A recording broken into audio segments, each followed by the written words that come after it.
And I'm very curious about your biking through America experience because that's something I've never even thought about doing or thought was possible. So can you just break that down for us, that entire experience and like how Sure. you started, budgeted, everything? So, I mean, I could talk for hours about it, but Yeah. in a nutshell, so the idea was sparked from my dad, and I was trying to find closure. I had guided bike tours for a long time, and so I knew my way around a bicycle, right? And I knew my way Hmm. around solo traveling because I'd done a lot of traveling on my own. So I was like, all right, I'm comfortable being by myself. I'm comfortable with a bicycle. I'm also comfortable with backpacking because my dad had taken me up to the mountains many times. So the idea is on these bike trips, you're traveling. So I live my hometown, or since I was three, is San Diego, California, and so that's the most southwesterly point in the continental U.S. So the Hmm. idea was, what is this location that I can pick that is, I don't know, significant or far away? So I picked the most northeasterly point, which is Lubec, Maine. It sits on the Atlantic Ocean, the Canadian border, in Maine, and so there's no further place from San Diego. So after the fundraising and built the website and get all the gear together, and all this takes a lot of time. And I had a lot of really close friends. Good friend Gavin, his little brother worked for our. There's a bike company called Specialized. They make incredible bike components, and they got on board and helped me out. And his fiance, soon to be wife, used to work for Cliff Bar, and she got me stuff from Cliff Bar.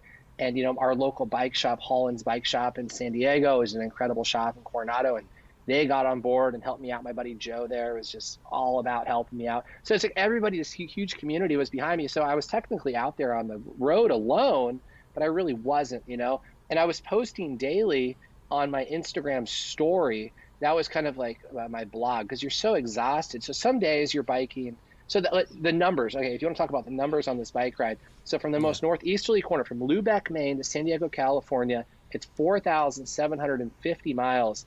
And so you go through 16 states, you're going across diagonally, and you're gaining. You got to think about it. I always joked around, like, oh, it's all downhill, right, from Maine, and it's not. And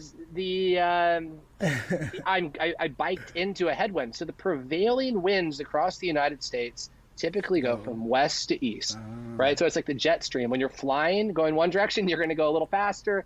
Other way, it's a little longer. Same Dang. idea.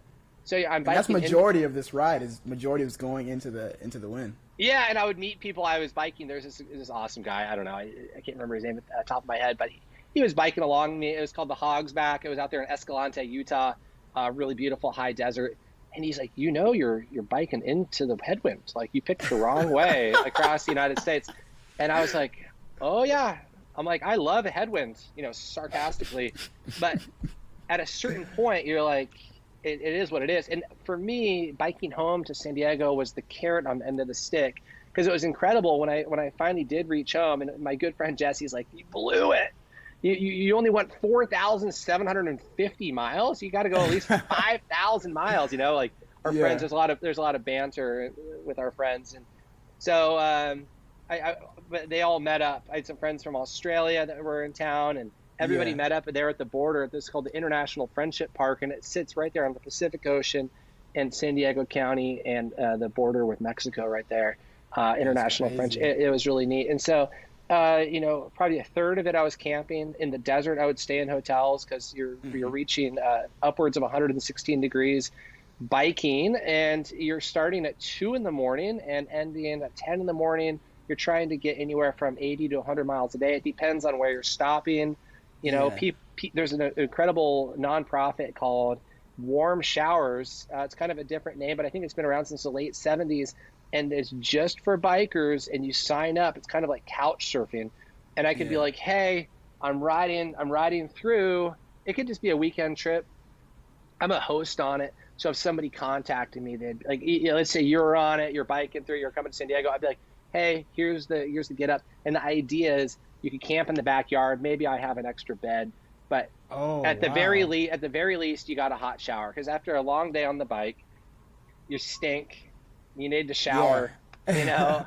at the Yeah, very that's least. so crazy. So you could just have anybody from anywhere. And is it like a website? Is it kind of like a B&B type of reservation, or is it just email? How does that actually work Yeah, out? I think they kind of revamped the site, but yeah, you set up a little profile and then Mm, you write what you're doing. So I was writing about the bike ride I was doing, and then you would reach out to them ahead of time. And I was joking around. I love a good IPA beer. I'm like, oh, I love IPAs. And some of these hosts were incredible. I got hosted. There was one day I was biking up the Kangamangas Highway. They call it the Kank. It's in New Hampshire, coming out of North Conway. And my entire crank came off. And I'm like, huh, it's not good. Not a good situation. And there was a storm coming in, and I was going up this big hill, but I flipped oof. around. I went back to North Conway, and I got my bike fixed. And I'm like, you know what? I'm still going to go through it. I have the foul weather gear, and I just wanted to make it to the next destination because this woman Yeah. had on warm showers was like, I'm going to put you up. So I get over the Kank. I get into this little. I pull into a Subway, whatever sandwich shop. It's the only thing a shelter. It's hailing outside. And I call this lady. I'm like, I am so sorry, but I'm not going to make it tonight. I'm about 40 miles away, and I had a mechanical problem. And Oh, because you told her way ahead of time you're gonna come to her place. Now you're telling her, oh, don't cancel it. so this woman, incredible lady, she's like, I'm coming to get you. And I'm like, wait a second. Before you say that, I have to be back here tomorrow because this is where I need to start riding because I'm not skipping any miles. Ah, wow. Right? She's Yeah. like, she's like, I'm cool with that. So she took me back. They had this beautiful house in the woods.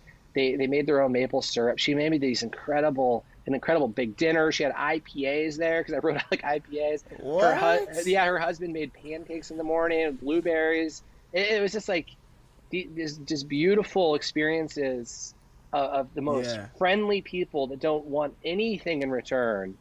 And I found that time and time again on this bike ride. I mean, I could just talk about stories like that. But she dropped me off the next morning. I continued riding. I think one of the neatest stories, I was leaving Pittsburgh, Pennsylvania, and I went through the panhandle of West Virginia. And the next morning went into Ohio, really hilly if anybody's been over there. Beautiful area, long day, 100 miles, maybe over 100, just a lot of elevation gain. When I'm talking about elevation gain, it's a lot when you're riding a 70 or 80-pound bike. You're Yeah. constantly rolling hills, nobody Mm, thinks about the rolling hills. Everybody thinks about the Rocky Mountains. And I'm like, yeah. have you been to Missouri? Have you been to Ohio? Have you been to Yeah. West Virginia? It's relentless. It's just like, Yeah. here's another one. Here's another one. But that day I had somebody in a minivan, and believe it or not, there are people that don't like bikers. Oh, And yeah. this guy in a minivan comes by and he swerves at me, and who knows, maybe he was drunk or high on something, and he flipped me You off and can't be yelled. mad in a minivan though. I mean, if it would be different having a truck, but a minivan. I wish I could love this guy, but this Yeah. guy was an angry human, and I was like, oh man, it put me in a bad mood. It was already a long day. I get to this gas station and I was buying supplies for the next, just like banana, some juice and stuff. And this other guy pulls up and he has a mountain bike on the back of his truck and he goes, "Hey, what are you doing? Like, what are you up to?" And I'm like, "Oh, I'm biking across the U.S." And he's telling the story, and he gives me a $20 handshake. He's like, "Here you go, man." And I'm like, "Thank you. That's so What? cool." Yeah, because he Yeah. knew it was for a good cause, and he knew the money was Yeah. going towards raising awareness for glioblastoma. So then that $20, I end up at this campground, and I pull in, and the old boys are all in there, and this one guy runs this campsite, and they're all playing poker in there, and I pop my head in. I'm this sturdy, stinky biker, Hmm. on my like sixth state, beard's going big, and he's like, "Oh, hold on," and I'm like, "All right, no worries." So I just hang outside. He comes out. He's like, "Look, man, I got two options. You could go camp because I had my own tent and everything. He's like, Yeah. you could camp, $20, or there's a cabin over there. You could stay in there for $20." And I'm like, cabin. And then, and 10 minutes earlier, somebody had given me $20. So then I take that $20 and hand it to him. And it's just like these really cool serendipitous moments Hmm. that just kind of made the ride really beautiful. It was like kind of like my dad looking out for me on the Yeah. ride. And I never felt alone. I always had connection with friends. There was really long days. I mean, there was things that would happen, but you just be flexible. You go with the punches. And at the end of the day, it's all part of the experience. I mean, everybody always says it's about the journey, not the destination, right? Destination. So Yeah. No, that's really dope. You almost make me want to bike across the country. I'm not gonna.